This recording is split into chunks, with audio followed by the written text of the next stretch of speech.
أعوذ بالله من الشيطان الرجيم. بسم الله الرحمن الرحيم. إن أول بيت وضع للناس للذي ببكة مباركا وهدى للعالمين فيه آيات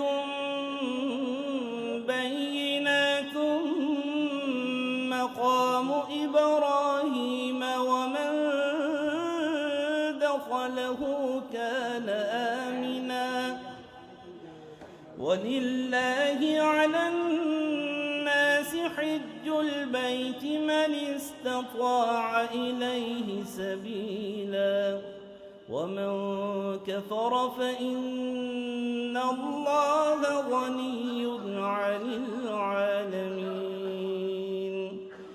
قل يا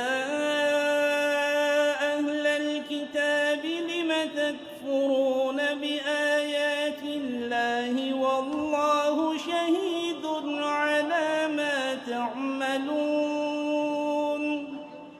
قل يا أهل الكتاب لم تصدون عن سبيل الله من آمن تبغونها عوجا وأنتم شهداء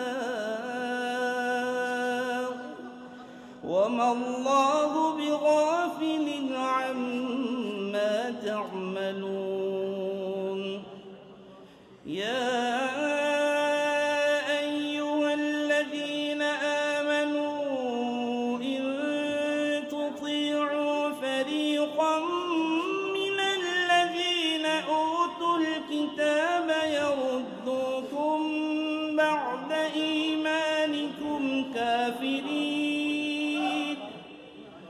وكيف تكفرون وأنتم تتلى عليكم آيات الله وفيكم رسوله ومن يعتصم بالله فقد هدي إلى صراط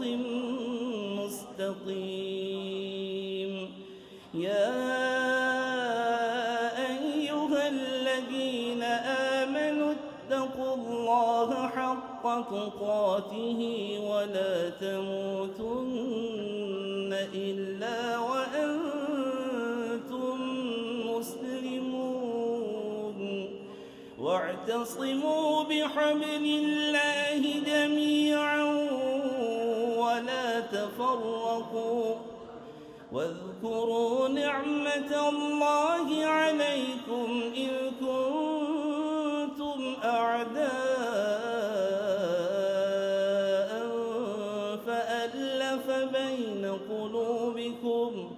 فألف بين قلوبكم فأصبحتم بنعمته إخوانا وكنتم على شفا حفرة من النار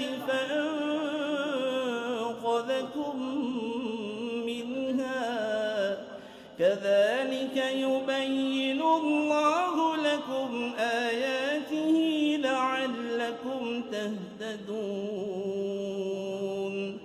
ولتكن منكم أمة يدعون إلى الخير ويأمرون بالمعروف وينهون عن المنكر وأولئك هم المفلحون. يا إمام الحرم مرحبا مرحبا يا حبيب العجم مرحبا مرحبا يا إمام الحرم مرحبا مرحبا. دعوت قرآن و حدیث مرکزی جمعیت اہل حدیث پاکستان.